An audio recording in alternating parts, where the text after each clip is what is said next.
Қарап отырып жүрегіңді аспанға ұшыратын топ 5 қорқынышты кино. Үшінші часть. Бесінші орында Прочь фильмі. Бұл фильмде ешқандай да жын перілер емес, ең қорқытатындары адамдардың ішкі жауыздығы. Фильм неге қорқынышты? Өйткені ол шынайы және біртүрлі бір сезім қалдырады. Ақсүйек отбасының астыртын жоспары мен гипноз сценалары сені үнемі шиеленісте ұстайды.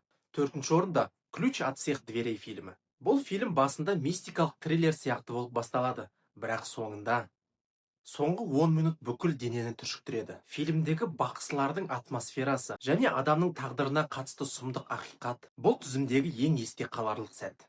Үшінші орында 1408 фильмі. Бұл фильм ужастиктердің атасы Стивен Кингтің романына негізделген. Бұнда елестерден бұрын қонақ үй бөлмесінің өзі бір тірі организм сияқты адамды жұтып қояды. Бұл бөлме басты кейіпкердің ең жаман естеліктерімен ойнап, оны жынды қылуға тырысады. Сананы улайтын өте сапалы мистикалық хоррор. Екінші орында Зеркало фильмі.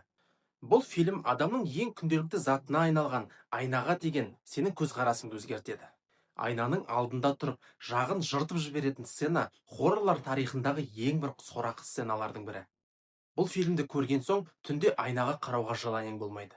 Бірінші орында найденная пленка жанрындағы ең үздік фильм.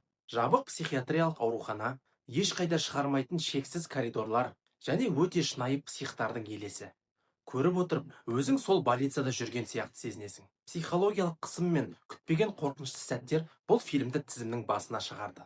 Фильмнің аты «Искатели могил». Осы және басқа да фильмдерді қазақша дубляжда көргің келсе, менің телеграм каналыма тіркелсең болады. Сілтеме профилімде тұр.